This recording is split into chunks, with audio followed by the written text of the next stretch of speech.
Okay, harga emas jatuh tak nak sembang ke? Okay, so hari ni saya buat video tentang harga emas jatuh. So, sebelum saya tunjukkan harga emas jatuh ni, kita tunjuk dulu harga emas. Okay, jom. Untuk harga emas, saya lebih suka kepada tengok ni, gold price chart.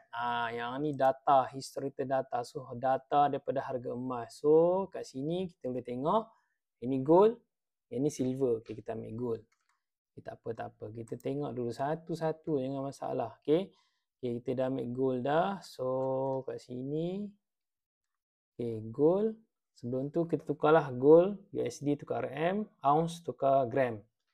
International dia pakai gold. Lepas tu kita ambil Malaysia, Malaysia ringgit.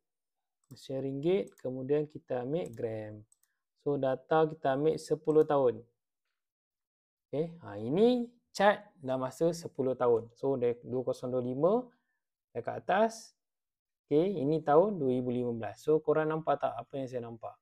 Harga emas sentiasa meningkat ikut pada tahun. Okay, cuma kalau kata short term, adalah hari tu dia naik sampai hampir RM600. So, hari ni dia turun balik. So, sekarang ni harga bonus lah. So, masa ni kita beli.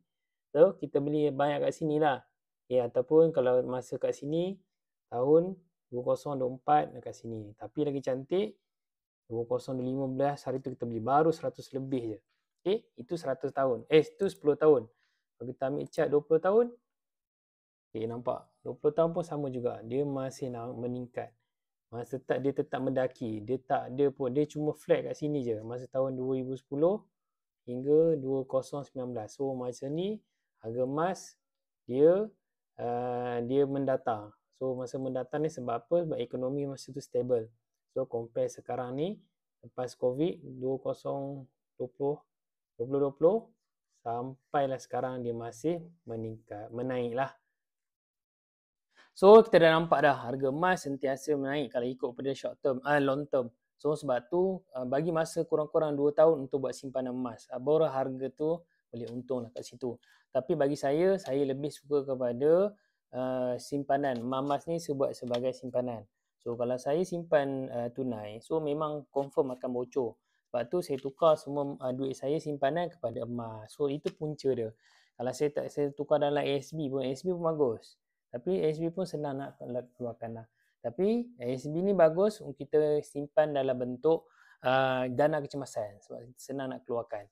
Okay, kalau ada kecemasan, kita rosak. So sebab itulah dengan emas ni kita tukar kepada simpanan jangka masa panjang. Okay, contoh anak nak masuk universiti lagi 18 tahun.